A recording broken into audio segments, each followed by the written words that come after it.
Hello friends, welcome to defence matrix. तो Turkey का एक स्टेल्थ यूकैव जो कि फ्लाइंग विंग डिज़ाइन पर बेस्ड है, अनका 3, ये क्रैश हो गया है। दो प्रोटोटाइप अनका 3 के फ्लाई हो रहे थे, इसमें से एक क्रैश लैंड किया है टेक्निकल इशू की वजह से। वीडियोस और फोटोग्राफ्स निकलकर सामने आए हैं जहां पर देखा जा सकता है इसका ए फ्रेम ग्राउंड पर है, डेफिनेटली डैमेज्ड है, जो कि क्रैश लैंडिंग से एक्सपेक्ट करा जाता है। तो ये टर्की का काफ़ी ज़्यादा पब्लिसाइज्ड ड्रोन है और टर्किश एरोस्पेस इंडस्ट्री का फ्लैगशिप ड्रोन प्रोग्राम है। तो बेसिकली ये 6.5 टन कैटेगरी वाला स्टेल्थ यूकैव है जो कि करीबन 1200 किलोग्राम का पेलोड कैरी कर सकता है। तो दो प्रोटोटाइप्स इसके फ्लाई कर रहे थे जैसा कि हमने बताया, और कुछ समय पहले ही इनसे air to surface weapon firing trials कराए जा रहे थे। तो काफ़ी अच्छी खासी प्रोग्रेस यहाँ पर हो रही थी। स्ट्राइक मिशंस भी सक्सेसफुली कंडक्ट कराए गए थे, जिसके अंतर्गत इंटरनल वेपन बेस से बॉम्ब्स को फायर कराया गया था। साथ में इनके द्वारा क्रूज मिसाइल्स भी कैरी करी गई थी, और वो भी तब जब ये लॉयल विंगमैन रोल के अंतर्गत एक फ्लाइंग फाइटर प्लेटफॉर्म से कंट्रोल किए जा रहे थे।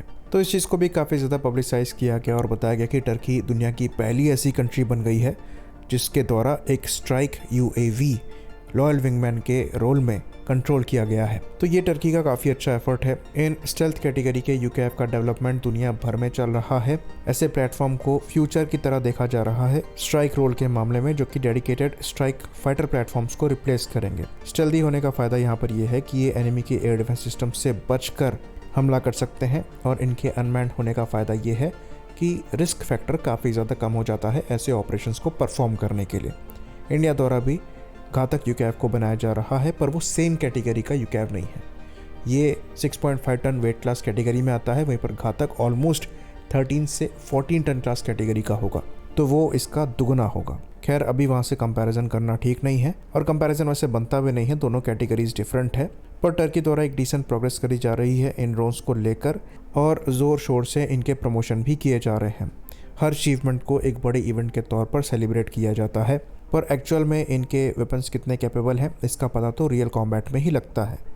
इंडिया और पाकिस्तान के रीसेंट कॉन्फ्लिक्ट के दौरान जो टर्किश यूएवी थे, ये पूरी तरीके से नाकाम रहे थे। और यहाँ पर खाली हम इनके लॉन्चिंग म्यूनिशंस की बात नहीं कर रहे हैं, बल्कि इनके प्रॉपर यूएवी की कर रहे हैं।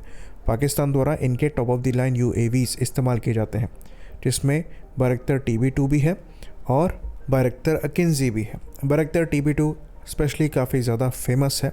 ये अर्मीनिया और अज़रबैजान की लड़ाई के बाद ज़्यादा फेमस हो गया था, जहाँ पर ये अर्मीनिया के अगेंस्ट में काफ़ी ज़्यादा इफेक्टिव साबित हुआ था। लेकिन रशिया यूक्रेन वॉर में यूक्रेन की साइड से इनको यूज़ किया गया, और अल्टीमेटली ये पाया गया कि ये कैपेबल एयर डिफेंस सिस्टम्स के सामने बेबस हो जाते हैं। सेम चीज़ ऑपरेशन सिंदूर के दौरान भी देखी गई थी। पाकिस्तान की साइड से भी ये ड्रोन यूज़ किए गए थे, पर ज़्यादा इफेक्टिव साबित नहीं रहे थे। बाकी इनके जो अकिंजी मेल यूएवी हैं, वो भी ज़्यादा सक्सेसफुल साबित नहीं हुए थे। पर ये ज़रूर कहेंगे कि ड्रोन्स के मामले में इन्होंने प्रोग्रेस अच्छी करी है। साथ में इनके वेपन सिस्टम्स को भी इन्होंने डेवलप किया है जो कि कैपेबल है, पर जितना ये प्रमोशन करते हैं रियलिटी में परफॉर्मेंस उतनी भी नहीं है। खैर, फिर भी हमें ये दिमाग में रखना है कि इनको अच्छा खासा एक्सपीरियंस मिल चुका है और ये बेटर होते चले जा रहे हैं। तो हम इनके पुराने ड्रोन्स की परफॉर्मेंस से इन नए ड्रोन्स को जज नहीं कर सकते। ऑल्दो आयरनी ये है कि इनका एक नया ड्रोन भी यहाँ पर क्रैश हो गया है, पर ठीक है, टेस्टिंग और ट्रायल्स के दौरान कुछ इंसिडेंट्स हो जाते हैं। तो अच्छे खासे चांसेस हैं कि ये ड्रोन्स पाकिस्तान को भी टर्की द्वारा सप्लाई कर दिए जाएँ डेवलपमेंट के बाद। और जिस तरीके की इनकी प्रोग्रेस चल रही है उसको देखकर ऐसा लगता है कि आने वाले 1 से 2 सालों में ये टर्किश एयरफोर्स की सर्विस को ज्वाइन कर लेंगे, और सिमिलर टाइम पीरियड में ये भी मानकर चला जा सकता है कि ये पाकिस्तान एयरफोर्स की सर्विस भी ज्वाइन कर सकते हैं। खैर, जैसा कि मैंने बताया, इनकी लिमिटेड ऑफेंसिव कैपेबिलिटी है, पर कम से कम एक क्रूज मिसाइल तो ये कैरी कर पाएंगे, जो कि ये लॉन्च करने में सक्षम होंगे। तो ये एयर डिफेंस सिस्टम्स के अगेंस्ट में कारगर साबित हो सकते हैं। इंडिया की बात करें तो इंडिया का जो घातक प्रोग्राम है ये अभी भी ऑनगोइंग है, और जो टेक्नोलॉजी डेमोन्स्ट्रेटर स्विफ्ट है ये फ्लाई कर चुके हैं, और इनके 2 प्रोटोटाइप्स बनाए जा चुके हैं।